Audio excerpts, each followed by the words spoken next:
முழங்கினும் மீனம் படினும் அலைகள் பொங்கினும் மலைகள் வீழினும் நெஞ்சுறுதி மாறாத மாவீரர் திலகம் பிரபாகரன் தமிழர் எழுச்சியின் வடிவம் என்ற வரலாற்று பெட்டகத்தை தரணிக்கும் தமிழ் இனத்துக்கும் உயிரோவியமாக தீட்டி தந்திருக்கின்ற உலக தமிழர் பேரமைப்பினுடைய தலைவர் ஆர்வியல் அண்ணன் பல நெடுமாறன் அவர்களே, விழுமிய தலைமையேற்றிருக்கின்ற உணர்ச்சி கவிஞர் ஆர்வியல் சகோதரர் காசியானந்தன் அவர்களே, தியாக தழும்புகளை பெற்ற பொது உடைமை இயக்கத்தினுடைய புகழ் வாய்ந்த தலைவர்களில் ஒருவரான அன்புமிக்க அண்ணன் நல்லக்கண் அவர்களே,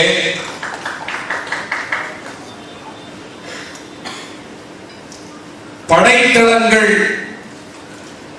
பயிற்சி கூடங்களாக தமிழகத்திலே அமையட்டும்,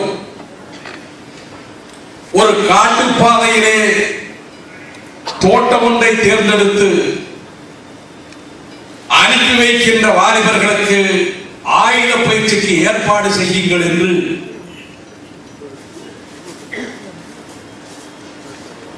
நாம் நெஞ்சால் நேசித்து போற்றுகின்ற பிரபாகரன் அவர்கள்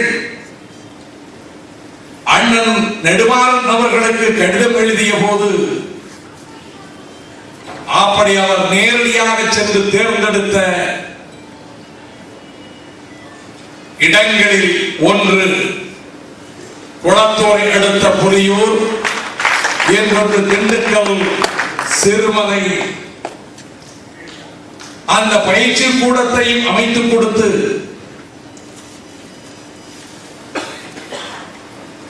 போர்க்களங்களிலே உதவிய தோழர்களோடு களத்துக்கும் சென்று வந்த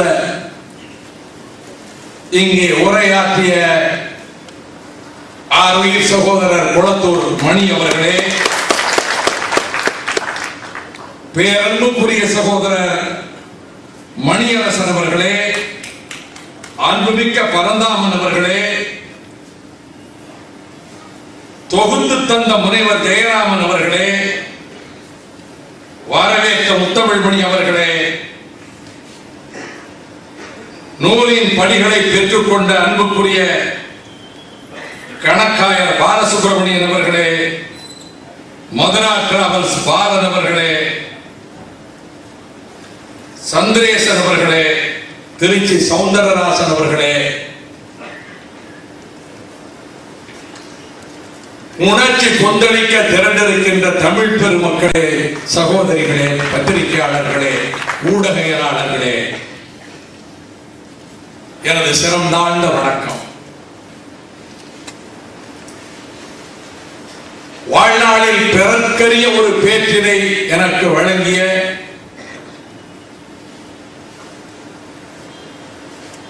அண்ணனுக்கு நெடுமாறன் அவர்களுக்கு நன்றி தெரிவிக்க கடமைப்பட்டிருக்கின்றேன். அவரது அருமை மகளுக்கு பூங்குழலிக்கு உன் அன்பு மாமா பிரபாகரன் என்று எழுதிய கடிதத்தையும் 1207 பக்கங்களை கொண்ட இந்த நூலிலே நீங்கள் காணலாம். நான் திரும்ப திரும்ப இந்த 1207 பக்கங்களையும் படித்திருக்கிறேன்.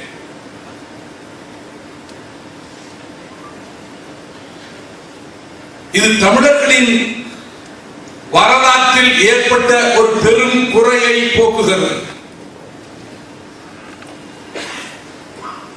மேலி நிமிச்ச வாழ்ந்த தமிழர்களின் பழமையான வரலாற்றுக்கு சரியான ஆவணம் கிடையாது. சங்க இலக்கியங்கள் உண்டு, காவியங்கள் உண்டு. வீரம் மணக்கும் புறப்பொருள் வெண்பாமாலையும் புறநானூறும் 10 பாட்டும் உண்டு. ஆனால் இந்த தரணியில் இவர்களுக்கு நிகராக சிறந்து எவர்களும் வாழ்ந்ததில்லை என்ற பெருமையை நிலைநாட்டத்தக்கதற்கு ஆதாரங்களை காட்டக்கூடிய வகையில் ஆவணப்படுத்தவில்லை தமிழன். இந்த நூல் இனி 1000 ஆண்டுகளுக்கு பின்னாலும் இந்த நூல் மேற்கோள் காட்டத்தக்கதாக தமிழர்களின் ஒரு வீர வரலாற்று ஆவணமாகி இருக்கிறது. நான் பேச எழுவதற்கு முன்பு அண்ணன் நெடுமாறன் அவர்கள், நீங்கள் நெடுநேரம் எடுத்துக்கொள்ள வேண்டும், நான் பேச இருப்பதாக கருதாதீர்கள், நான் 5-10 மணித்துளிகளுக்குள் நான் நன்றிதான் சொல்ல போகிறேன் என்றார். வாழ்க்கையில் இதைவிட இன்னொரு வாய்ப்பாக நான் ஒன்றை கருத போவதில்லை.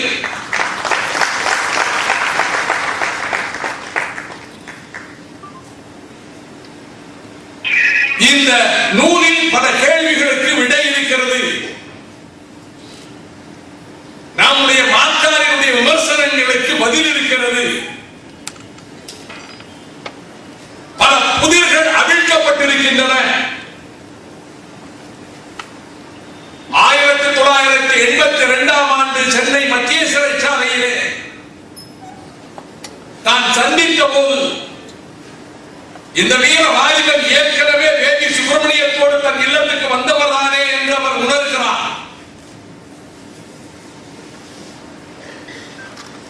அங்கே தொடங்கி இந்த நூலிலே செய்திகள் வேகமாக வருகின்றன. நானும் மிகுந்த வேகத்தோடு எந்த செய்திகள் இந்த நூலில் இந்த அரங்கத்தில் இந்த நாளில் பதிவாக வேண்டுமோ அவற்றை மாத்திரம் ஒரு பருந்து பார்வையிலே பாய்ச்சலிலே சொல்ல விரும்புகிறேன். 83 ஜூலை கலவரம் நடக்கிறது. இந்திரா காந்தி அம்மையார் இந்த நாட்டினுடைய தலைமை அமைச்சர். இந்திய நாட்டினுடைய நாடாளுமன்ற மாநிலங்களவையில் ஆகஸ்ட் திங்கள் 16ஆம் நாள் 84ஆம் ஆண்டு இலங்கை தீவில் நடப்பது இனப்படுகொலை என்று பதிவு செய்தார். அந்த இனப்படுகொலை என்ற சொல் நாடாளுமன்ற குறிப்பேட்டிலிருந்து அகற்றப்பட்டது இந்த வருடத்தில். அட பைத்தியக்காரர்களே, 83ஆம் ஆண்டு இந்திரா காந்தி பேசிய அந்த ஆவணத்தை போர்த்த போகிறீர்களா?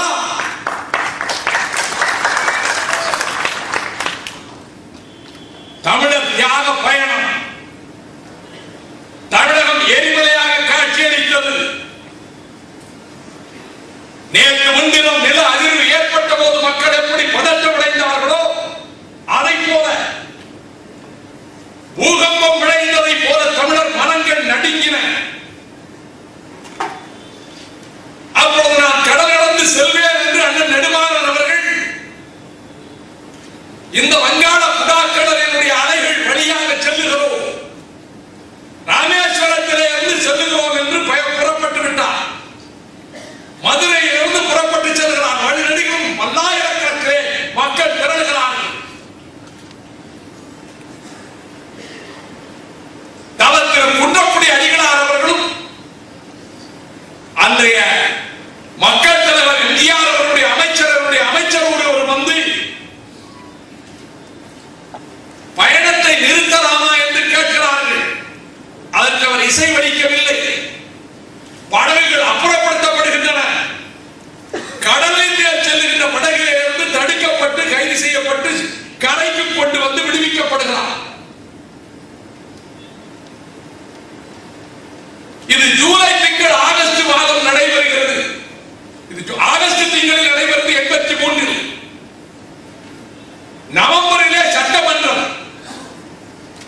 சட்டமன்றத்தில் இது விவாதத்துக்கு வருகிறது. நவம்பர் 15ஆம் தேதி 1983ஆம் ஆண்டு முதலமைச்சர் எம்ஜிஆர் படகுகள் அப்புறப்படுத்தப்பட்டன என்ற குற்றச்சாட்டு வருகிறது. அப்பொழுது முதலமைச்சர் சட்டமன்றத்தில் சொல்லுகிறார், ராமேஸ்வரத்தில் படகுகளை எல்லாம் அப்புறப்படுத்தி விட்டதாக இந்த மன்றத்திலே விமர்சனங்களை வைக்கிறார்கள், சொன்னார்கள்.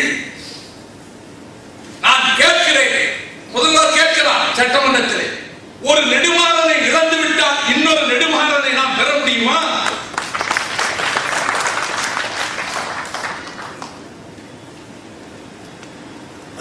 அவர் மீது தாக்குதல் நடத்தப்பட்டால், அவர் மீது குண்டுகள் பாயுமானால் அதை தடுப்பதற்கு அவரிடம் துப்பாக்கி இருக்கிறதா? தடுப்பு கருவி இருக்கிறதா? துணிச்சலுள்ள மனம் மாத்திரம் இருக்கிறது.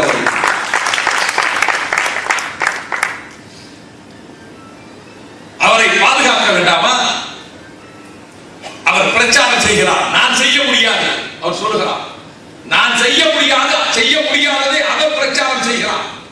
மக்கள் திரளுகிறார்கள், பத்திரிகைகளிலே செய்திகள் வருகின்றன. அந்த சட்டமன்ற அந்த நிகழ்விலே அந்த தினத்திலேயே அண்ணன் நெடுமாறன் அவர்கள் கொண்டு வந்த தீர்மானம், அந்த தீர்மான விவாதத்துக்கு எடுக்கப்பட்ட அதே வேளையில் முதலமைச்சர் தரப்பிலே இருந்து இந்த தீர்மான அளவுக்கு தீவிரத்தன்மை இல்லாத ஒரு தீர்மானத்தை அதிமுக அரசு கொண்டு வருகிறது. உடனே அண்ணன் நெடுமாறன் அவர்கள் சட்டமன்றத்தில் என் தீர்மானத்தை திரும்ப பெற்றுக் கொள்கிறேன், உங்கள் தீர்மானம் மாத்திரம் விவாதத்துக்கு எடுத்துக் கொள்ளப்படும் என்கிற போது, வேண்டாம், உங்கள் தீர்மானம் இருக்கட்டும், நீங்கள் திரும்ப பெற வேண்டாம், நீங்கள் அந்த தீர்மானத்தின் மீது நீங்கள் என்ன பேச விரும்புகிறீர்களோ அதை பேசுங்கள், அதை வாக்கெடுப்புக்கு விட வேண்டாம். ஆனால் உங்கள் கருத்துக்களை நீங்கள் பதிவு செய்து உங்கள் தீர்மானத்தின் மீது பேசுங்கள் என்று தெரிவித்துவிட்டு அரசு கொண்டு வந்த ஆளுங்கட்சி கொண்டு வந்த தீர்மானத்தின் மீது பேசுகிற போது சொல்கிறார், இங்கே நெடுமாறன் அவர்கள் பேசியதுதான் 5.5 கோடி மக்களின் உணர்வு என்பதை இந்த சட்டமன்றத்திலே பதிவு செய்கிறோம். இந்த 83ஆம் ஆண்டு சம்பவங்களுக்கு பிறகு ஆயுத பயிற்சிக்கு இங்கே இருக்க தமிழ்நாட்டிலே ஈழத்திலே இருந்து வந்த அமைப்புகளுக்கு இந்திய அரசு, இந்திய ராணுவம் பயிற்சி கொடுக்கிறது போது தமிழீழ விடுதலை புலிகளுக்கும் அந்த பயிற்சிக்கு ஏற்பாடாகிறது. சகோதர யுத்தம் என்ற விமர்சனத்தை சில பேர் வைத்தார்கள். ஒருங்கிணைந்தவர்கள் போராட முடியவில்லையா என்ற கேள்வி எழுப்பப்படுகிறது. இந்த காலகட்டத்தில் 1985 திம்பு பேச்சுவார்த்தை, 84ஆம் ஆண்டு டெலோ இயக்கமும் இரோஸ் இயக்கமும் இபிஆர் இயக்கமும் சேர்ந்து ஈழ தேசிய விடுதலை முன்னணி அமைத்தார்கள். 1985ஆம் ஆண்டு ஈழ தேசிய விடுதலை முன்னணியினுடைய அந்த அமைப்பை தமிழீழ விடுதலை புலிகளையும் இடம்பெற செய்து திம்பு பேச்சுவார்த்தைக்கு தயாராக செல்கிற போதுதான் உளவமைப்பின் தலைவராகிய சக்சேனா, நாங்கள் முன்வைப்பதைத்தான் நீங்கள் ஏற்றுக்கொள்ள வேண்டும் என்று நிர்பந்திக்கின்ற செய்தி இதிலே வருகிறது. திம்புவிலே பேச்சுவார்த்தை 1985 ஜூலை 8ஆம் தேதி முதல் 13ஆம் தேதி வரை முதல் சுற்று பேச்சுவார்த்தை, ஆகஸ்டில் 2ஆம் சுற்று பேச்சுவார்த்தை. தேவர்தனா அங்கே இருந்து வந்து பங்கேற்றுக் கொள்கிறார். தேவர்தனாவின் சகோதரர், சிறந்த வழக்கறிஞராக அங்கே கருதப்பட்டவர். அந்த பேச்சுவார்த்தையின் போது தமிழ் அமைப்புகள், இந்த 4 அமைப்புகளின் பிரதிநிதிகளும் சென்றார்கள். அப்பொழுது தமிழ் இனம் என்பது அங்கே இருக்கக்கூடிய தனித்துவமான ஒரு தேசிய இனம். பூர்வீக தமிழர் தாயகம், ஈழம் என்பது தமிழர் தாயகம். எவராலும் மறுக்கப்பட முடியாத சுயநிர்ணய உரிமை, அனைத்து மக்களுக்கும் உரிமைகள். இந்த 4 கோட்பாடுகளையும் ஏற்றுக்கொண்டார் என்கிற போது ஏற்றுக்கொள்ள மறுத்துவிட்டார். இந்த காலகட்டத்தில் நடைபெற்ற சம்பவங்கள் அனைத்தையும் அண்ணன் நெடுமாறன் அவர்கள் விவரிக்கிறார். 84ஆம் ஆண்டு இந்திரா காந்தி அம்மையார் படுகொலை செய்யப்பட்ட போது அதனால் ஈழத்து மக்களுக்கு ஏற்பட்ட துயரமும் இந்திரா காந்தி அம்மையாருக்கு நினைவஞ்சலி செலுத்த சென்ற 2 இளைஞர்கள் சுட்டுக் கொல்லப்பட்ட செய்தியை கூட இங்கே கவிஞர் அவர்கள் சுட்டிக்காட்டினார்கள். இந்த சூழலிலேதான் இந்திரா காந்தி அவர்கள் மறைவுக்கு பிறகு, அதற்கு பிறகு ராஜீவ் காந்தி அவர்கள் தலைமை அமைச்சராக வந்த பிறகு சார்க் மாநாட்டிலே பெங்களூரிலே கொடுக்கப்பட்ட நிர்பந்தங்கள், அதை போல தொலைத்தொடர்பு கருவிகள் பறிமுதல் செய்யப்பட்ட சம்பவம், இந்த கட்டத்துக்கு பிறகு பெங்களூரிலே இரவெல்லாம் அவர்களை அழைத்து பேசுவதற்கு அன்றைய முதலமைச்சரை அவர்கள் பயன்படுத்த நினைத்தார்கள். கிழக்கு மாகாணத்தை 3 பகுதிகளாக கூறு போட நினைக்கிறார் ஜெயவர்தனா. ஒருபோதும் உடன்பட முடியாது, இந்த கருத்துக்களை ஏற்க முடியாது என்பதை எம்ஜிஆர் இடத்திலே அவர் மிக தெளிவாக சொல்கிறார்.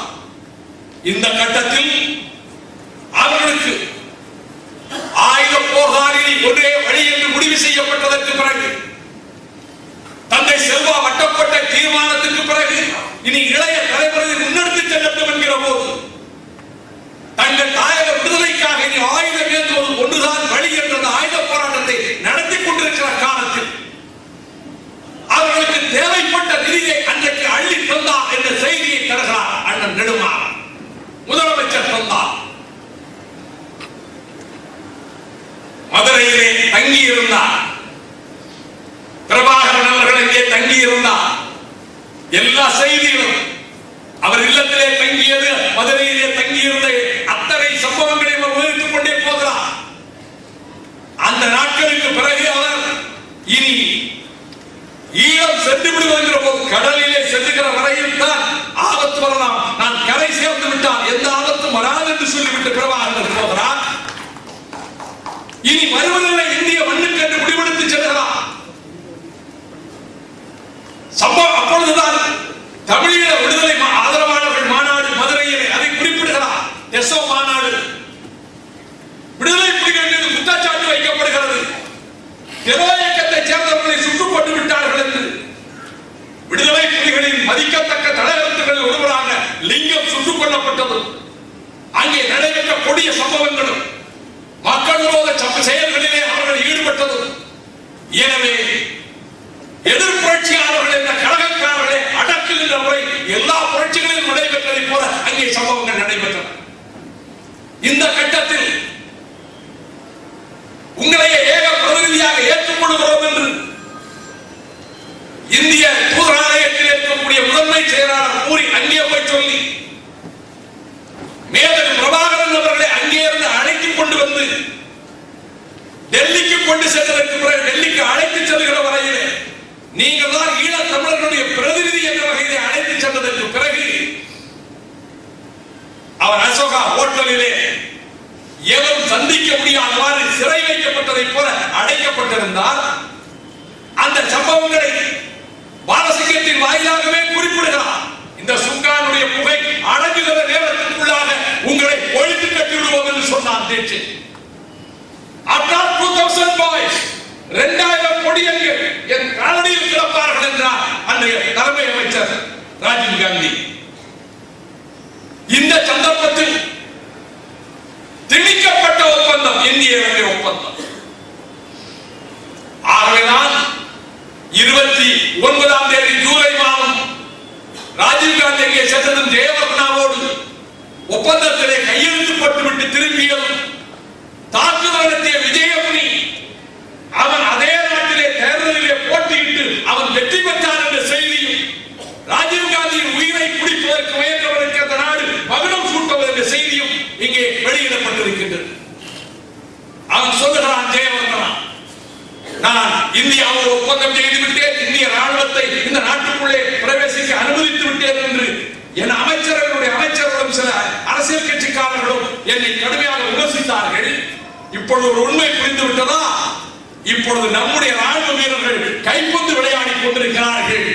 ஆனால் இந்திய ராணுவ வீரர்கள் விடுதலை புலிகளும் களத்திலே மோதிக் கொண்டிருக்கிறார்கள். புரிந்ததா சூட்சமம்? நான் எதற்காக இந்த ஒப்பந்தத்தை செய்தேன் என்று ஜெயவர்தனா கூறியதை இங்கே பதிவு செய்கிறார். எனவே நிகழ்ச்சி இந்த அளவிலே நடைபெற்ற சம்பவங்களை ஒட்டித்தான் 1987ஆம் ஆண்டு செப்டம்பர் 15 அந்த இரவிலே ஹர்கரத் சிங்கிற்கு தகவல் வருகிறது. தீட்சித் பேசுகிறார். உங்களை சந்திக்க பிரபாகரன் வருகிறாரா? மரியாதை நிமித்தம் சந்திப்பு நடக்கிறது. சுட்டுக் கொன்று விடுங்கள். இந்த துரோகத்தை ஒருபோதும் இந்திய ராணுவம் செய்யாது. ஹர்கரத் சிங் பதில் சொல்கிறார். திலீபன் உண்ணாவிரதம் 5 நிபந்தனைகளை வைத்து உண்ணாவிரதம் தொடங்குகிறார். அண்ணன் நெடுமாறன் இங்கே இருந்து செல்கிறார். செப்டம்பர் 22ஆம் தேதி இங்கே இருந்து செல்கிறார். நெடுந்தீவுக்கு போய் சேர்கிறார். அன்றிரவு பிரபாகரனை சந்திக்கிறார். மறுநாள் திலீபனை போய் பார்க்கிறார். உயிர் ஊசலாடி கொண்டிருக்கிறது. மரணத்தின் விளிம்பிலே நிற்கின்றான் திலீபன். தமிழகத்திலே இருந்து கோடிக்கணக்கான தமிழர்கள் சார்பிலே உங்களுக்கு எங்கள் மரியாதையை செலுத்த வந்திருக்கிறேன், எங்கள் அன்பை செலுத்த வந்திருக்கிறேன் என்றார். தலைவரை இறுக்கமாக இருக்க சொல்லுங்கள். போராட்டத்தை முன்னெடுத்து செல்லட்டும். அந்த உதடுகள் அசைகின்றன. திலீபன் மறைந்தார். இந்த காலகட்டத்தில் இது செப்டம்பர் 26ஆம் தேதி நடக்கிறது. 2 முறை வந்த தீட்சித் எட்டி பார்க்கவில்லை அந்த உண்ணாவிரதம் இருக்கிற இடத்திற்கு. திலீபனின் மரணத்தை தடுத்திருக்க முடியும், சாதனையாளனை காப்பாற்றி இருக்க முடியும். ஆனால் துளிநீர் பருகாமல் கணைக்கால் 2 முறையை போல அவன் நடக்கிறதுபடிதான் இவன் லட்சியத்துக்காக தன்னை அழித்துக் கொண்டான். இதற்கு பிறகு அவர் சொல்லுகிறார், உலகி குமரப்பா உள்ளிட்ட 17 பேர் சென்ற கடற்படா அது சிங்கள கடற்படையால் கடலிலே மடக்கப்பட்டு அவர்கள் கைது செய்யப்பட்டு ஒப்பந்த விதிகளுக்கு மாறாக கொண்டு போய் பலாரி விமான நிலையத்திலே கொண்டு போய் அவர்களை அடைத்து வைத்தார்கள். இந்திய ராணுவம் கட்டுக்காவல் போட்டது. நான் நினைவூட்டுகிறேன். ஆகஸ்ட் 4ஆம் தேதி சுதுமலையிலே பிரபாகரன் அவர்கள் ஆற்றிய உரை, இந்தியாவின் ஒப்பந்தத்துக்கு பிறகு ஆற்றிய உரை, இந்தியாவின் ஒப்பந்தம் கையெழுத்தாக போகிறது. ஒப்பந்தத்துக்கு போகிறார் ராஜீவ் காந்தி. சென்னைக்கு வந்த பிரபாகரன் அவர்கள் முதலமைச்சரை சந்திக்கிறார். முதலமைச்சர் எம்ஜிஆர் கட்டி தழுவிக்கொண்டு கண்ணீர் விட்டார் என்று அடர்ந்த காட்டிலே அந்த அரண்யத்திலே கடுமையான யுத்தம் நடந்து கொண்டிருந்த காலத்திலே பிரபாகரன் சொன்னார், என்னை கட்டி பிடித்துக் கொண்டு கண்ணீர் விட்டார். அவருக்கு இந்த ஒப்பந்தம் எனக்கு உடன்பாடு அல்ல. அப்பொழுதுதான் சுதுமலையிலே பேசுகிற போது சொன்னார், நமது போராட்ட வரலாற்றில் ஒரு பெரிய திருப்பம் ஏற்பட்டு விட்டது. எதிர்பாராத திருப்பம். நம்மை மிக்க வல்லமை மிக்க ஒரு வல்லரசு நம் மீது இந்த ஒப்பந்தத்தை திணிக்கிறது. மகத்தான தியாகங்கள் செய்து ரத்தம் சிந்தி உயிர் கொடுத்து நாம் உருவாக்கி வைத்த இந்த போராட்ட வடிவமே சிதைக்கப்படுகிறது. நம் மக்களை காப்பாற்றுகின்ற ஆயுதங்களை ஒப்படைக்க சொல்லிவிட்டார்கள். இனி எங்கள் மக்களை காப்பாற்றுகின்ற எங்கள் கருத்தை கேட்காமல், எங்கள் மக்கள் கருத்தை கேட்காமல் இந்த ஒப்பந்தம் திணிக்கப்பட்டது. அதற்கு முழுமையாக எங்கள் எதிர்ப்பை தெரிவித்தோம். இனி எங்கள் மக்களை பாதுகாக்கின்ற பொறுப்பை இந்திய அரசு ஏற்றுக்கொள்கிறது. இந்திய அரசை எதிர்த்து இந்த ஒப்பந்தத்தை ஏற்றுக்கொள்ளாமல் இந்திய அரசை எதிர்த்து ஒரு துப்பாக்கியமான நிலைமையை ஏற்படுத்த நாங்கள் விரும்பவில்லை. நாங்கள் இந்தியாவை நேசிக்கிறோம். இந்திய சிப்பாய்களுக்கு எதிராக ஆயுதம் நீக்க நாங்கள் தயாராக இல்லை. சிங்கள இனவாத மூலம் இந்த ஒப்பந்தத்தை விழுங்கிவிடும். இதைத்தானே சுதுமலையிலே சொன்னார். எனவே உலகி குமரப்பா உள்ளிட்ட 12 பேர் நச்சு குப்பைகளை கடித்து இறந்து போனார்களே. அதற்கு பிறகு உயிரோடு பிடித்தாலும் சரி, பிரபாகரனை பிடித்தாலும் சரி என்று அதிரடி படைகள் விலங்கு வானூர்திகளிலே கொண்டு வந்து இறக்கப்பட்டன. கமாண்டோஸ், மிலிட்டரி ஹெலிகாப்டர்ஸ் பல்கலைக்கழக வளாகத்துக்குள்ளே 100கணக்கில் கொண்டு வந்து குவிக்கப்பட்டார்கள். இப்படி கொண்டு வந்து குவிப்பார்கள் என்று பிரபாகரன் அவர்களுக்கு தெரியும். ஆனால் அந்த அதிரடிப்படை வீரர்களை நோக்கி புலிகளினுடைய குண்டுகள் பாய்ந்து வந்தன. துப்பாக்கி குண்டுகள். ஒருவன் கூட அதிலே மிஞ்சவில்லை. இது 12ஆம் தேதி, அக்டோபர் 12ஆம் தேதி கவிஞர் பதிவு செய்கிறார். அந்த நிலவின் வெளிச்சத்திலே பார்த்தேன், நெருப்பாக நின்று கொண்டிருந்தார் பிரபாகரன். சுற்றிலும் கடந்த தாக்குதல் நடக்கிறது. அந்த அமளிகளுக்கு மத்தியிலே தானே உள்ளே சென்று தோளில் ஆயுதத்தை தாங்கியவாறு கட்டளை பிறப்பித்துக் கொண்டிருக்கிறார். போர்க்களத்திலே அவரை இயக்கிக் கொண்டிருக்கிறார். இந்த காட்சி கண்ணிலே பட்டபோது என் மனதிலே தோன்றியதெல்லாம் மகாபாரதத்தினுடைய 13ஆம் போர் சருக்கம் தான். அபிமன்யு வியூகத்துக்குள்ளே நுழைந்ததை போல, வியூகத்துக்குள்ளே நாலாபுரத்திலும் எதிரிகள் சூழ்ந்து கொண்டு தாக்குவதை போல, நடுவிலே இருந்த அபிமன்யு போராடுவதை போல நான் பிரபாகரனை பார்த்தேன். ஒரே ஒரு வித்தியாசம், அபிமன்யு வியூகத்தை உடைத்து வெளியே வராமல் சிக்கிக்கொண்டு அடைந்தான். ஆனால் பிரபாகரன் எதிரிகளின் வியூகத்தை உடைத்து வெளியே.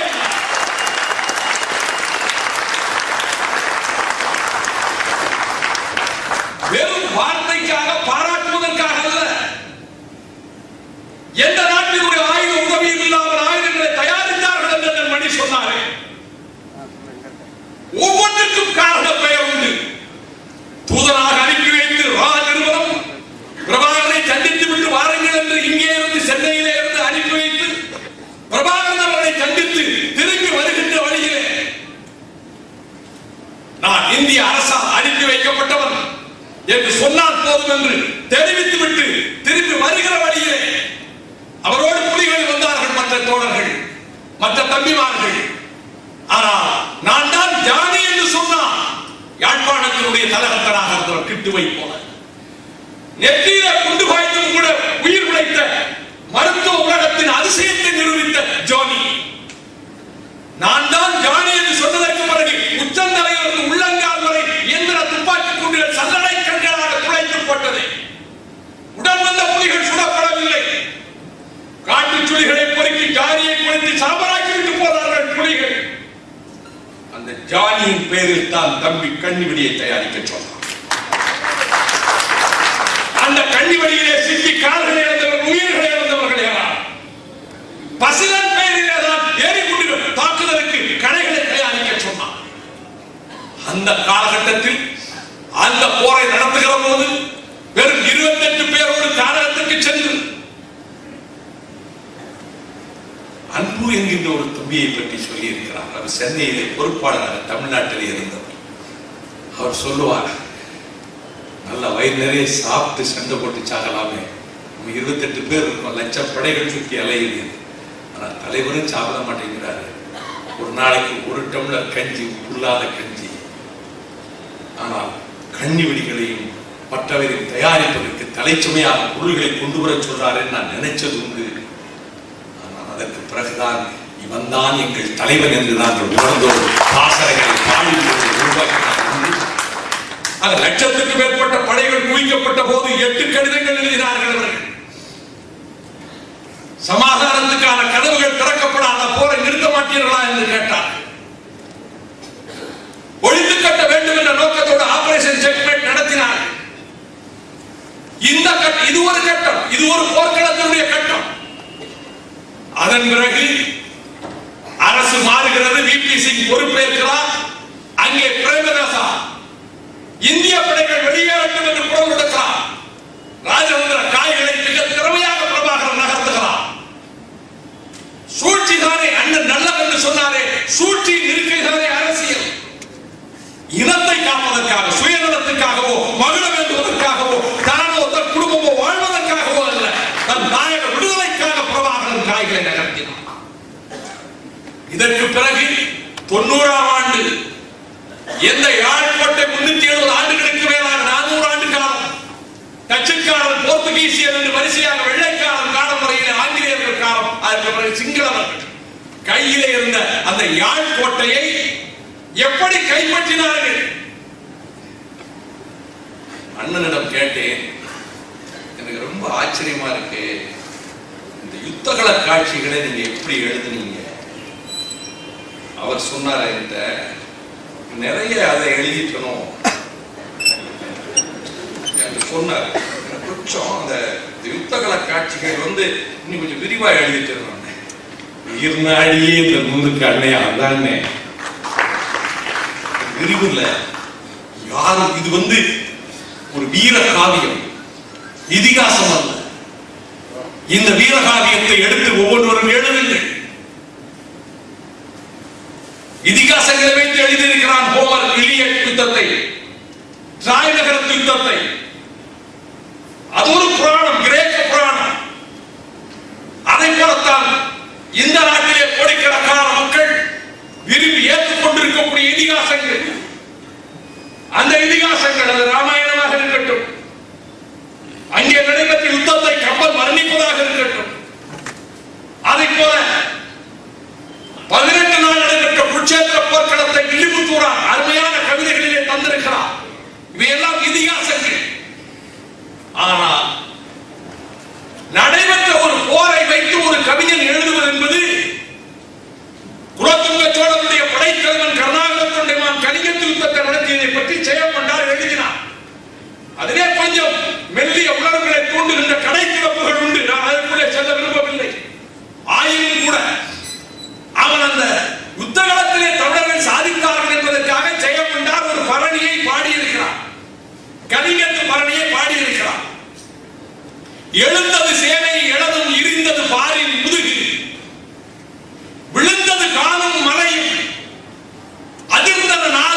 பிரியமானவர்களே, நீங்கள் தீட்டி இருக்கக்கூடிய இந்த நூலினுடைய பல்வேறு அத்தியாயங்கள் ஒவ்வொன்றையும் ஒவ்வொரு கவிஞர், ஆசியானந்தனை போன்றவர்கள், அறிவுமதியை போன்றவர்கள் அல்லது உணர்ச்சி உள்ள கவிஞர்கள் ஒவ்வொரு அத்தியாயத்தையும் ஒரு காவியமாக எதிர்காலத்தில் தீட்டட்டும். இது கற்பனையும் அல்ல, இதிகாசமும் அல்ல, தமிழர்கள் ரத்தத்தால் தீட்டியது, ஆயுதங்களால் தீட்டியது.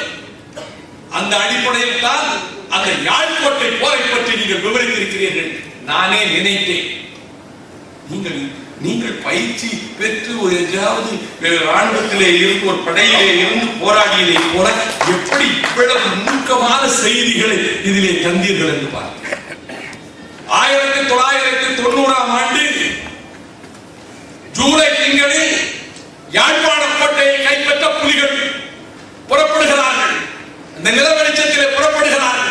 எரிகுண்டுகள் போய் விழுகின்றன. யாழ்கோட்டைக்குள்ளே எண்ணற்ற சிங்கள வீரர்கள் இருக்கிறார்கள். அவர்களுக்கு ஆங்காங்கு படையணிகள் இருக்கின்றன. இந்த கோட்டையை தகர்த்து விடுவது என்றவர்கள் சென்று குண்டுகளை வீசுகிற போது உள்ளே இருந்து அவர்கள் பதிலுக்கு குண்டுகளை வீசுகிறார்கள். முற்றுகைக்காக செல்லுகிற போது புல்டோசர்களையும் பாரந்தூக்கிகள், அதாவது போன்ற பெரும் பாரந்தூக்கிகளை கொண்டு போய் நிறுத்தி அதிலிருந்து தாவி விடாமல் போகிறார். முதல் பாரந்தூக்கி ஒரு பெரும் பள்ளத்திலே விழுந்து அது செயலிழந்து போய்விடுகிறது. அதைவிட பெரிய பிரம்மாண்டமான பாரந்தூக்கி அதை ஒதுக்கிவிட்டு முன்னேறுகிறது. ஏற்கனவே பீரங்கி குண்டினாலே பள்ளவாகி இருக்கக்கூடிய ஒரு பெரும் பாதாளத்திலே பள்ளத்திலே போய் அந்த பாரந்தூக்கி விழுந்து விடுகிறது. அவர்கள் போட்ட திட்டத்தின்படி பாரந்தூக்கிகளை கோட்டைக்கு பக்கத்தில் கொண்டு போக முடியவில்லை புலிகளால். என்னுடைய அன்புக்குரியவர்களே, ஏணிகளை கொண்டு போய் நீங்கள் திரைப்படங்களிலே பார்த்திருப்பீர்கள். உண்மை சம்பவங்களை மிகைப்படுத்தி எடுக்கப்பட்ட ஆங்கில திரைப்படங்களை கூட நீங்கள் பார்த்திருக்கலாம். எல்சிட் படத்தை நீங்கள் பார்த்திருக்கலாம். அற்புதமான காவியமாக சார்ல்ஸ் வெஸ்டருடைய அந்த ஸ்பெயின் நாட்டு போரை பற்றி எடுத்திருந்தார். உண்மை சம்பவம் தான், கொஞ்சம் கற்பனை. இந்த ஏணிகளை கொண்டு போய் புலிகள் ஏறுகிறார்கள். மேலே இருந்து சுடுகிறார், மேலே இருந்து சுடுகிறார். இவர் ஏணியாக புலிகள் ஏறுகிறார்கள். குண்டுகளை வாங்கிக் கொண்டு கீழே வடிகிற போது மற்றவர்கள் ஏறிக்கொண்டே இருக்கிறார்கள். வெளியிலே இருந்து புலிகள் தாக்குகிறார். ஒரு பீரங்கி குண்டு வந்து விழுந்து ஏணி உடைந்து விடுகிறது. உடைந்து விட்ட ஏணி அதை கொண்டு போய் ஒரு அரசவரத்தோடு கொண்டு போய் கட்டுகிறார். மீண்டும் திரும்ப அதன் வழியாக அந்த மதில் சுவரிலே தாவி ஏற முயற்சிக்கிறார். மேலே இருந்து சுட்டுக் கொண்டே இருக்கிறார். தாவி ஏறி விடுகிறார். அப்படி ஏறியவர்கள் அந்த இளைஞர்களை பற்றி அதை வர்ணிக்கிறார். டயஸ் என்கின்ற ஒரு இளைஞர். அவன் எந்திர துப்பாக்கி ஏந்தியவாறு சுட்டுக் கொண்டே போகிறான். கண்காணிப்பு கோபுரத்தை நோக்கி போகிறான். வாட்சி டவரை நோக்கி போகிறான். அப்படி போகிற போது அவன் மீது குண்டு விழுந்து அவன் அந்த இடத்திலே சிதறுகிறான். பக்கத்திலே சீலன் இவருடைய எந்திர துப்பாக்கி எடுத்துக்கொண்டு சீலன் முன்னேறுகிறார். நீங்கள் கேட்டிருப்பீர்கள், மடிய போகிற நேரத்திலே கூட தன்னுடைய துவக்கை தூக்கி கொடுத்து நீ போராடு என்று சொல்லி கொடுத்ததாக கேட்டிருப்பீர்கள். இப்பொழுது டயஸ் செத்து கிடக்கிறார். சீலன் அவனுடைய எந்திர துப்பாக்கியை வாங்குகிறார். அடுத்த குண்டு பாய்கிறது. அவனுடைய 2 கால்களும் பீழ்ந்து போய்விடுகிறது. 2 கால்களும் பீழ்ந்து ரத்தம் ஆறாக ஓடிக்கொண்டிருக்கிற போது இந்த இயந்திர துப்பாக்கியை எடுத்து சுடுகிறான். அவனும் மடிந்து போனான். இந்த போர்க்களத்தில் பிரதான பாதையை, கோட்டையுடைய பிரதான வாயிலை நாங்கள் தான் தாக்க வேண்டும் என்று உலகத்தில் எந்த விடுதலை இயக்கம் இப்படி பெண்கள் படையணியை உருவாக்கியது என்று சொல்லுகிறோமே, அந்த படையணி சங்கீதா என்ற பெண்ணின் தலைமையிலே பிரதான கோட்டை வாயிலை தாக்குகிறார். இன்னொரு பக்கத்திலிருந்து புலிகள் தாக்குகிறார், முற்றுகை போடுகிறார். இப்படிப்பட்ட சூழலில் கடற்கரை பகுதியிலே இருந்து அங்கே பெரும் படையா கடற்படை, இலங்கை சிங்கள கடற்படை அங்கே இருந்து தாக்குவதற்கு வருகிறது. அதை எதிர்த்து போராடுகிறார். வான்படை வந்து தாக்குகிறது. சிங்கள வான்படை இவன் சுட்டு வீழ்த்துகிறார். முப்படைகளும் தாக்குகின்றன. சரி, புலிகள் எல்லாம் சிதறி போய்விட்டார்கள் என்று கருதி கோட்டை கதவை திறந்து கலச வண்டியிலே திரும்பி கொண்டு வருகின்றார் சிங்கள வீரர். இடிபாடுகளுக்குள்ளே இருந்து புலிகள் எழுந்து சுடுகிறார்கள். கவச வண்டி நாசமாகிறது. இனி திரும்பி சிலர் ஓடுகிறார்கள். அந்த கோட்டை இன்னொரு வாயிலை திறந்து கொண்டு தப்பித்தோ போதும் என்று ஓடுகிறார்கள். கோட்டை கைப்பற்றப்பட்டது. யாழ் கோட்டை கைப்பற்றப்பட்டது. அந்த கோட்டை கைப்பற்றப்பட்டதற்கு பிறகு எப்படி பெர்லின் சுவர் உடைந்ததோ அதை போல மக்களை வாருங்கள், மண்வெட்டிகள், கிடப்பாறைகள், கம்பிகளோடு வாழ்ந்து இந்த ஆதிக்க கோட்டையினுடைய அடையாளத்தை உடைத்து நோக்குங்கள் என்று பிரபாகரன் சொல்கிறார். இந்த யாழ்கோட்டை பிடிபட்டது என்ற செய்தியை கொண்டு வந்து என் இல்லத்துக்கு வந்த சொன்ன அந்த வீர தம்பியினுடைய தாய் இங்கே உட்கார்ந்து இருக்கிறார்.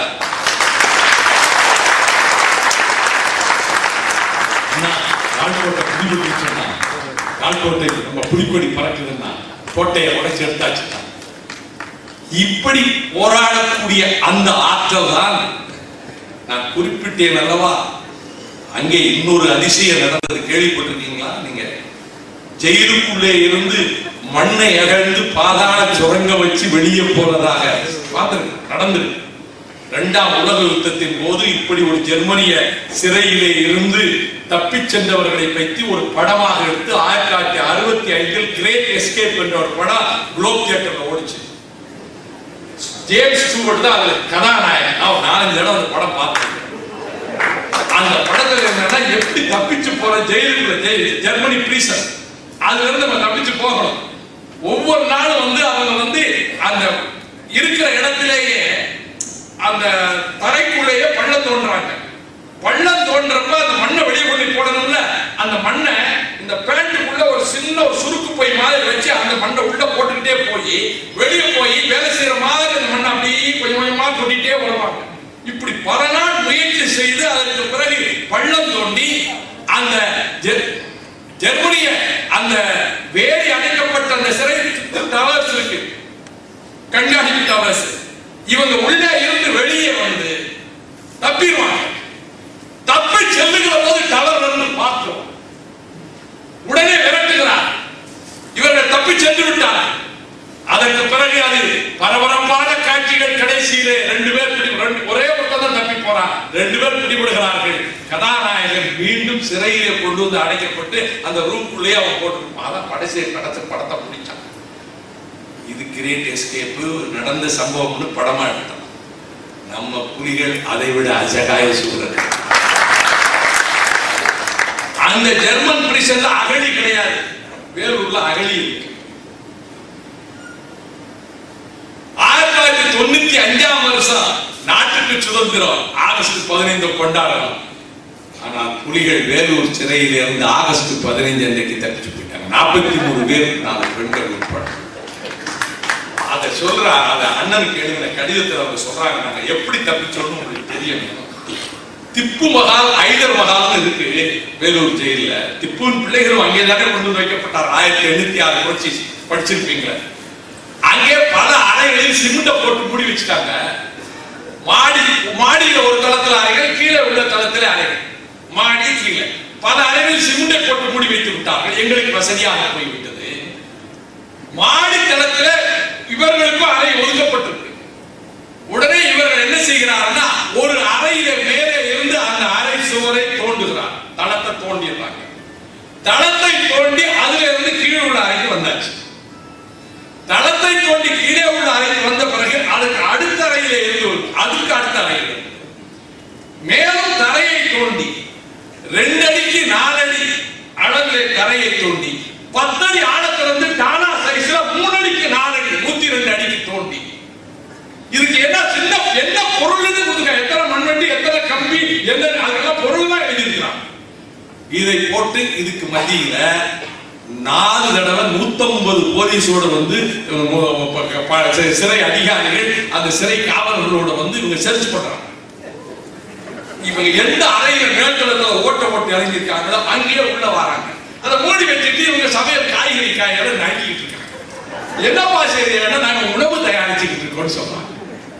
4 தடவை வந்து பார்த்திருக்காங்க. இந்த 2.5 மாசம் 10 வாரம் தயார் பண்ணியிருக்காங்க. மாலை இதழில் போட்ட 6 மாத முயற்சியில் தப்பி சென்று விட்டார்கள். அவர் நாங்க 10 வாரம் முயற்சி செய்கிறோம். அதற்கு பிறகு அவர்கள் அகழியை கடந்து அவர்கள் வெளியேறி செல்கிற போது அந்த அதில் 3 பேர் இறந்து போனார்கள் செய்யலாம். இதுல செய்தி என்னவென்றால், இதுல எழுதாத செய்தி வந்து அண்ணன் மூலம் தெரிந்து கொண்ட செய்தி. அண்ணன் அவர்களை ஜெயில பார்க்க வழக்கம் போல அனுப்பி வைக்கிறார். போய் பார்க்க போன கோபி ஒரு நாள் சொன்ன, அவங்க என்ன ஒரு தலையணி கேட்கிறாங்க. அண்ணன் தலையணி வாங்கி கொடுத்துருங்க, அது ரப்பர் தலையணியா வேணும்னு கேட்கிறாங்க. அப்படியே ரப்பர் தலையணியா வாங்கி கொடுத்துருங்க. ரப்பர் தலையணி வாங்கி கொடுத்தாச்சு. இதற்கு பிறகு பத்திரிகையில் எழுதுகிறார்கள், அகழிக்கு பக்கத்தில் ரப்பர் தலையணிகள் கிடந்தன. அதாவது ஒரு சிலருக்கு நீந்த தெரியாது என்பதால் அகழிக்குள்ளே செல்லுகிற பொழுது ரப்பர் தலையணை தேவைப்படும் என்பதற்காக அவர் ரப்பர் தலையணை வாங்கியிருக்கிறார். இந்த தோண்டி கொண்டே போகிற போது இந்த கல்லு மண்ணை எல்லாம் ஒரு பக்கமாக சேமித்து வை சேர்த்துக் கொண்டே போயிருக்கிறார். எல்லாம் நடக்கிற காரியமா? எந்த தடையும் எந்த பதிலும் அந்த விடுதலை போரினுடைய வெற்றியை தடுக்க முடியாது என்பதற்காகத்தானே. எனவே இத்தனை சாதனைகளை செய்து வந்ததற்கு பிறகு 90ஆம் ஆண்டுக்கு பிறகு 95 என்னுடைய அன்புக்குரியவர்களே, யாழ்ப்பாணத்தின் மீது கடுமையான தாக்குதலை சிங்களவர்கள் செய்கிற போது 5 லட்சம் தமிழர்கள் வெளியேறட்டும் என்று பிரபாகரன் அழைப்பு கொடுத்து வெளியே கொண்டு போய்விட்டார். பிரபாகரன் வெளியே போயதால் புரியல, வெளியே ஓடி போயிட்டாங்க நினைச்சாங்க. ஆனால் என்ன நடந்தது? அதற்கு பிறகுதான் வீர காவியங்கள் தீட்டப்பட்டன. ஒன்றன் பின் ஒன்றாக அவர்கள் வெற்றி மேல் வெற்றிகளை பெற்று வந்தார்கள். வரிசையாக அவர்களுடைய போர்க்கள காட்சிகளை பாருங்கள். 91 ஆணையரவை கைப்பற்ற முடியவில்லை. அதற்கு பல காரணங்கள் உண்டு. ஆனால் 2001 அவர்கள் ஆணையரவை ஏப்ரல் 22ஆம் தேதி கைப்பற்றினார்கள். 25,000 படை வீரர்கள் இந்த சிங்கள படை அணிகளை தகர்த்தார்கள். யானையரவை கைப்பற்றுகிற போது மற்ற பகுதிகளிலே இருந்து வர முடியாத அளவுக்கு எல்லா முறைகளிலும் புலிகள் கைப்பற்றிக் கொண்டார்கள் தளங்களை. உலகமே அதிசயித்தது. யாரும் நம்பவே இல்லை. நான் இன்றைக்கு சொல்லுகிறேன், வாஜ்பாய் என்னிடம் கேட்டார், யானையரவு விழுந்தது என்ற செய்தியுடன் யாழ்ப்பாணம் எப்பொழுது விழும், யாழ்ப்பாணம் எப்பொழுது புலிகள் கைக்கு வரும் என்று கேட்டார். அது சீக்கிரத்திலே நடக்கும். வரிசையாக ஒன்றன் பின் ஒன்றாக மணலாற்று போரிலே வெற்றி, சிலாவத்துறை போரிலே வெற்றி, அங்கே சிங்களம் வீழ்ந்தது. முகமான போரிலே வெற்றி, மணலாற்று போரிலிருந்து வரிசையாக பரந்தனிலே வெற்றி, மாங்குளத்திலே வெற்றி, ஓயாத அணைகள் 1 வெற்றி, ஓயாத அணைகள் 2 வெற்றி, அக்கினி அணைகளிலே வெற்றி, ஜேசுக்குரு தரைமட்டமாக்கப்பட்டது. வெற்றி மேல் வெற்றி பெற்று இத்தனை களங்களிலும் வெற்றி பெற்று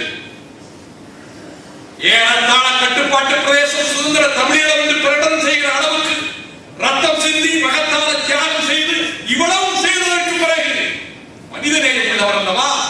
விதுசா சொல்லுகிறார் புத்தகத்திலே, இரவு வேளையில் எந்த பொட்டிலாவது ஒரு இரும்பல் சத்தம் கேட்டால் போதும் மறுநாள் தலைவர் அங்கே வந்து விடுவார்.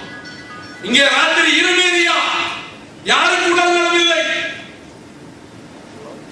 சிங்கள தேசிய கொடி எரிக்கப்பட்டதற்கு கூட கண்டனம் தெரிவித்தார்.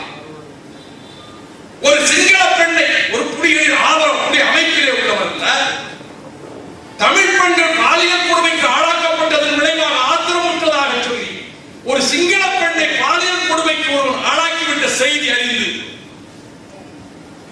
அந்த சிங்கள பெண் அந்த பகுதியிலிருந்து பாதுகாப்பாக செல்லுவதற்கு முன்பு அவருக்கு மரண தண்டனை நிறைவேற்றப்பட வேண்டும் என்று உத்தரவிட்டவர் பிரபாகரன்.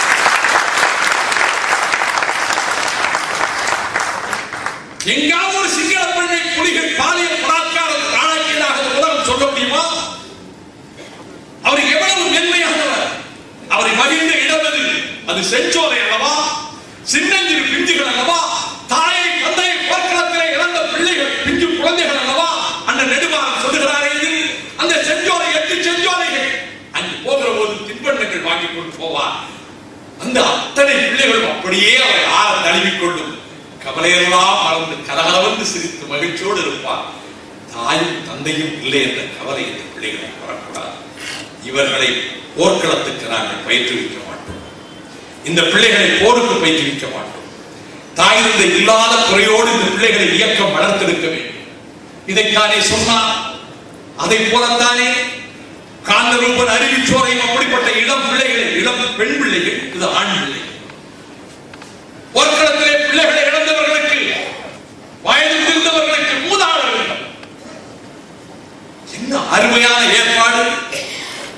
அவரா பதவிக்கு ஆசைப்பட்டார், மக்கள் முன்னணி அமைக்க வேண்டும், அரசியல் கட்சி அமைக்க வேண்டும் என்று அவர் ஒரு திட்டத்தை சொன்ன போது, தமிழ் விடுதலை புலிகளினுடைய மக்கள் முன்னணி அமைக்க போது அதற்கு தலைவராக அதுவரை பிரதி தலைவராக இருந்த மாத்தையாவை நியமித்தார்.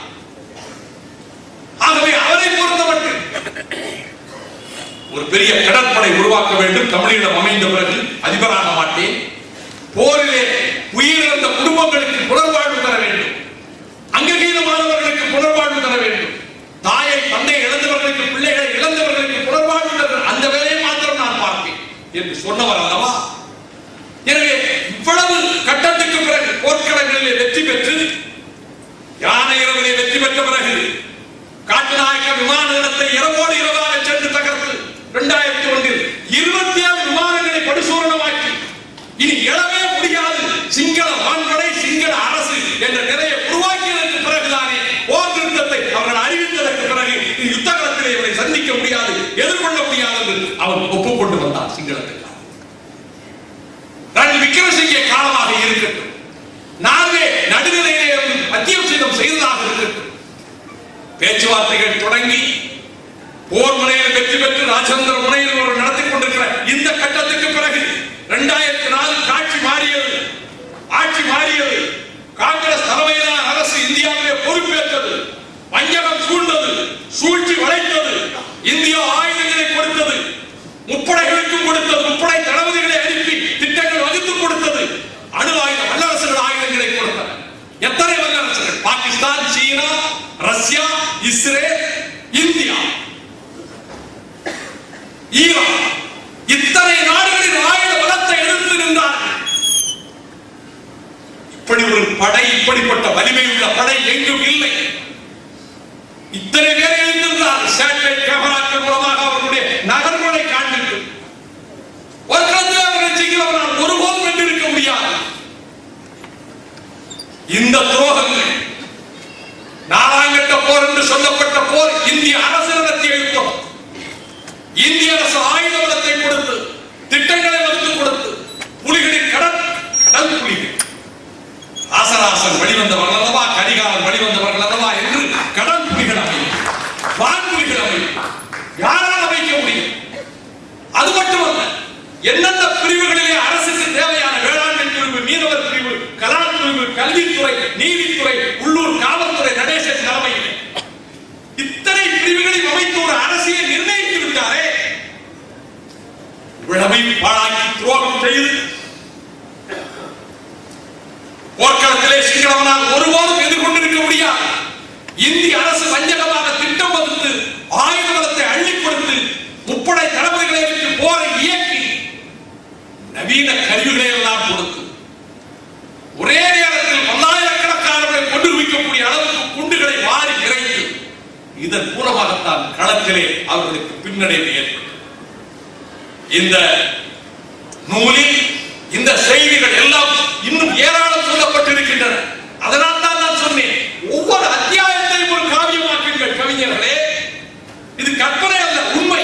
எதற்கு?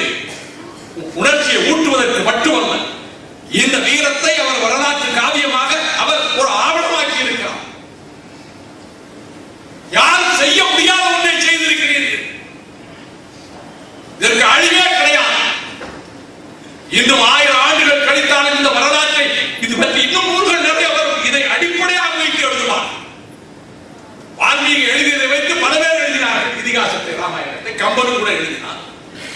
ஒவ்வொருவரும் அவர்கள் கற்பனைகளில் எழுதினார்கள். இந்த நூல் உண்மை சம்பவங்களை சொல்லுவது. இதை வைத்துக் கொண்டு பலர் எழுதுவார். எழுதுங்கள், காவியங்கள் வரும். எதற்காக? 4வது கட்ட போர்க்களத்திலே நடைபெற்ற சம்பவங்கள் அனைத்தையும் முழுமையாக உடனிருந்து களத்திலே இந்த தடகத்தவர்களோடு பேசித்தான் நான் பதிவு செய்ய முடியும் என்று நீங்கள் சொன்னீர்கள், எழுதியிருக்கிறீர்கள். 4வது கட்ட போரையும் நீங்கள் எழுதுவீர்கள். 4வது கட்ட போர் அந்த நூல் எழுதி வெளியாகிற போது தமிழீழம் மறந்திருக்கிறது. யாழ்ப்பாணத்திலே அந்த நூல் வெளியிடுகிறார்கள்.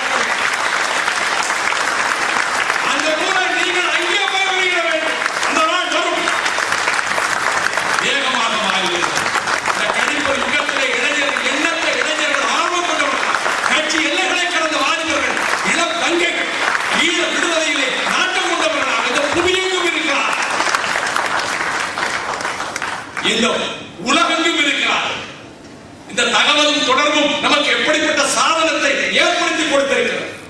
அப்படியானால் அடுத்தது என்ன? இங்கே குறிப்பிட்டார்களே, கிழக்கு மாகாணத்தில் பெரும்பகுதி சிங்களமயமாக்கப்பட்டு விட்டது. சிங்களவர்களின் சிங்களங்களை சுமந்து கொண்டு திரிவதாக தமிழ் பெண்கள் தற்கொலை செய்து கொண்டு வருகிறார்கள்.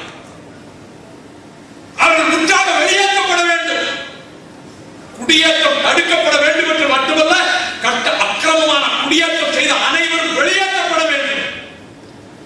ஏன் முடியாது? 18 தொலைவிலே 7 கோடி தமிழர் 7.5 கோடி பேர் இருக்கிற போது வருங்கால வாலிபர்கள் வீரம் உள்ளவர்களாக, மாறு உள்ளவர்களாக, ஈழத் தமிழர்களை காக்குகிறவர்களாக சிங்கள ராணுவம் போலீஸ் முற்றாக வெளியேற்றப்பட வேண்டும். சூடானில் நடந்ததை போ, தைமூர் கிழக்கு தைமூரில் நடந்ததை போ, கொசவாவில் நடந்ததை போ, மாண்டோவாவில் நடந்ததை போ ஒரு பொது வாக்கெடுப்பு நடத்தப்பட்டு சுதந்திர தமிழீழ தேசத்துக்கான பொது வாக்கெடுப்பு நடத்தப்பட வேண்டும். இந்த புவியகம் பல்வேறு கண்டங்களில் வாழக்கூடிய ஈழத்து தமிழர்கள் ஏதிரிகளாக சென்றவர்கள் அந்தந்த நாடுகளிலே அந்த பொது வாக்கெடுப்பிலே பங்கெடுக்கக்கூடிய வழிமுறைகள் அறிவிக்கப்பட வேண்டும். உலக நாட்டு மன்றம் இதை செய்ய முன்வர வேண்டும். நடக்கும். எங்கே நடக்கும்? 2009 சிங்களவனுக்கு ஆதரவாக தீர்மானம் போட்ட மனித உரிமை கவுன்சிலில் அதற்கு மாறாக முழுமையாக நமக்கு மனநிறைவு கொடுக்கவில்லை என்றால் சிங்களவனை எதிர்த்து தீர்மானம் போடுற அளவுக்கு நிலைமை மாறி இருக்கிறது அல்லவா? சேனல் 4 இதயங்களை பிளந்திருக்கிறது அல்லவா? உலக நாடுகளிலே மனச்சாட்சி விழித்துக் கொள்ள ஆரம்பித்திருக்கிறது அல்லவா? தமிழர்களின் நியாயம் உலகத்தின் கண்களுக்கு தெரிய ஆரம்பித்திருக்கிறது அல்லவா? அப்படியானால் தீர்வு எது? தீர்வு சுதந்திர தமிழகம் தான். அது எந்த முறையில்? பொது வாக்கெடுப்பு முறையாக உலகம் நடத்தி அந்த முறையிலா, அல்லது மீண்டும் ரத்தம் சிந்திய மண்ணிலே, புலிகள் உயிர்களை கொடுத்த மண்ணிலே மீண்டும் ஆயுதங்களை ஏந்தியா? இது வரலாறு தான் தீர்மானிக்க வேண்டும், உலகம் தான் தீர்மானிக்க வேண்டும். ஆகா, ஆயுத புரட்சியை ஆதரித்து பேசுகிறார். ஆயுத புரட்சியை அகிலத்துக்கு சொல்லி, அது சோவியத் புரட்சியாக இருக்கட்டும், சீனத்து புரட்சியாக இருக்கட்டும், வியட்நாம் விடுதலையாக இருக்கட்டும், ஆயுதம் ஏந்தித்தானே வென்றார்கள். நான் இந்த கூட்டத்தின் வாயிலாக கேட்கிறேன், இவர் ஆயுதம் தாங்கியா? வடலூர் வள்ளலாரை போல வாழ்கின்ற அண்ணன் நெடுமாறன் மனதிலே துணிவுள்ளவர். நான் கடலூரிலே பார்த்தேன். நானாபுரமும் இரவிலே கற்கள் வந்து பாய்ந்து கொண்டிருக்கின்றன, முன்னேறி செல்கிறார். நான் அப்பொழுதுதான் பார்த்தேன், நெஞ்சிலே பிரபாகரனை தாங்கி இருக்கக்கூடிய இவரிடத்திலே எவ்வளவு துணிவு. நாங்கள் கேட்கிறோம், ஆயுத போராட்டத்தை விடும் கடுமையாக விமர்சிக்கிறீர்களே, இந்த உலகத்தில் ஆயுதங்கள் எதற்காக? இந்தியாவுக்கு ஆயுதங்கள் எதற்காக? உலக நாடுகளில் ஆயுதங்கள் எதற்காக? ஏன் ஆயுதங்கள் உலகத்துக்கு? எதற்கு அணுகுண்டு, ஹைட்ரஜன் குண்டு, கோபால்ட் குண்டு? ஏன் ஒவ்வொரு நாட்டினுடைய வருமானத்திலே பெரும்பகுதியை நீங்கள் ராணுவத்துக்கு செலவழிக்கிறீர்கள்? அழித்து விட்டீர்கள் ஆயுதங்கள் உலகத்தில். யாருக்கு உபதேசம்? உலகம் இருக்கக்கூடிய நாடுகள் ஆயுதங்கள் அனைத்தையும் பசிபிக் சமுத்திரத்திலே ஆழ கொண்டு போய் போட்டு விட்டீர்களா? அட்டாண்டிக் கடலுக்குள்ளே போட்டு விட்டீர்களா? இனி ஆயுதம் எடுப்பதில் என்று முடிவு செய்து விட்டீர்களா? ராணுவத்துக்கு ஆயுதங்களுக்காக பட்ஜெட்டில் பணம் ஒதுக்குவதை ரத்து செய்து விட்டீர்களா? சொல்லட்டும் இந்த உலகம். உலகம் ஆயுதங்கள் எல்லாம் ஒழித்து விட்டதா? மண்ணின் உரிமை காக்க ஆயுதம் வேண்டினால் பிரபாகரனுடைய படைக்கு அவன் மீண்டும் அந்த மண்ணிலே ஆயுதம் ஏற்றுவதா இல்லையா என்பதை இந்த உலகம் தான் தீர்மானிக்க வேண்டும். இந்த அகிலம் தான் தீர்மானிக்க வேண்டும். அப்படி தீர்மானிப்பதற்கு இந்த நூல் உந்துதலாக இருக்கும். இந்த நூல் ஒரு பிரபாகரன் அவர்களுக்கு அன்றைக்கு ராஜராஜ சோழர் உலா எழுதியதை போல அவருக்கு பாராட்டுவதற்காக எழுதியதல்ல. உலகில் இதுவரை எவனும் சாதிக்க முடியாததை சாதித்தவன் எங்கள் பிரபாகரன். அவருக்கு எதிரான ராணுவ ரீதியாக அவருக்கு எதிரான மிலிட்டரி ஸ்ட்ராட்டஜிஸ் சவுத் ஈஸ்ட் ஏசியாவிலே கிடையாது. ஒழுக்கமும் தனி மனித ஒழுக்கமும் உன்னதமான பண்புகள். தமிழேந்தி தான் எனக்கு நிதி தருகிறார் என்று சொல்வார். அவருடைய பிள்ளை சார்ல்ஸ் ஆண்டனிக்கு படைப்பயிற்சி, துவாரகாவுக்கு படைப்பயிற்சி. அந்த குடும்பம் பிள்ளையை கொண்டு போகிறாங்கிற போது வேறு பிள்ளை பார்வதி அம்மையும் ஏன் வேறு பிள்ளை அந்த குடும்பமும் நீ மரணத்தை வேண்டுமானால் தழுவிக்கொள், நாட்டின் லட்சியத்துக்காக போராடு என்று சொல்ல குடும்பம். ஆகவேதான் 4ஆம் கட்ட போரை நீங்கள் ஆய்வு செய்தால் எழுதுவீர்கள். அது வெளியீட்டு விழா சுதந்திர தமிழீழம் மலர்கிற போது மலரும். இயக்குகிற சக்தி பிரபாகரன் தானே. பிரபாகரன் வாழ்கிறார், வாழ்கிறார், அவர் இயக்குவார். மாவீரர்கள் உயிர்களை தந்தார்களே, அவர்களின் கரும்புலிகளை பற்றி நெருப்பு மனிதர்கள் என்று சொன்னாரே பிரபாகரன்.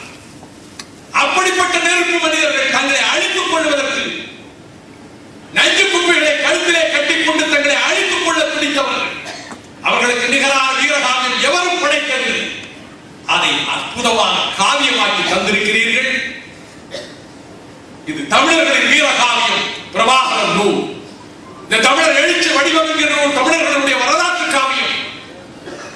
இது அடுத்த கட்டத்துக்கு தயாரிப்பதற்கு இது ஒரு நல்ல படை கருவியாக இருக்கும். உங்களுக்கு பயிற்சி கொடுப்பதற்கு அழகிரிசாமியுடைய தோட்டமும் குளத்தூர் மணியினுடைய தோட்டமும் கேட்டால் நீங்கள் அடுத்த கட்டத்துக்கு ஒரு ஆயுத சாலையை தந்திருக்கிறீர்கள். அதுதான் பிரபாகரன் தமிழர் எழுச்சி வடிவம். 100 ஆண்டுக்கு மேல் நீங்கள் வாழ வேண்டும். பூரண உடல்நலத்தோடு இன்னும் எண்ணற்ற நூல்களை எழுதுகின்ற தேக ஆரோக்கியத்தோடு நீங்கள் வாழ வேண்டும். அரசியல் எல்லைகளை கடந்து தமிழர் உலகம் உங்களை நெஞ்சிலே போற்றுகிறது.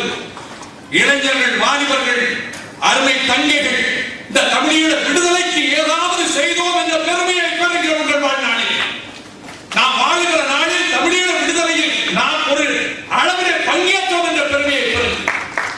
அந்த பெருமையை நிச்சயமாக மலரப்போகிற தமிழ் ஈழத்தில் இந்த நூல் எல்லோரிடம் கிடைக்க வேண்டும். தமிழ்நாட்டிலே தம்பிகளே, இளைஞர்களே, ஒவ்வொரு புத்தகத்தை வாங்கி வீட்டிலே கொண்டு போய் படி. இந்த நூல் எல்லா நூலகத்துக்கும் செல்லும். இந்த நூல் வரலாற்று காவியம். தமிழர்களுக்கு சரித்திர குறிப்புகள் இல்லை என்ற குறையை போக்கிவிட்டீர்கள். தமிழர் உலகம் உங்களுக்கு நன்றி கடன்பட்டிருக்கிறது. நீங்கள் பல்லாண்டு வாழ்க்கை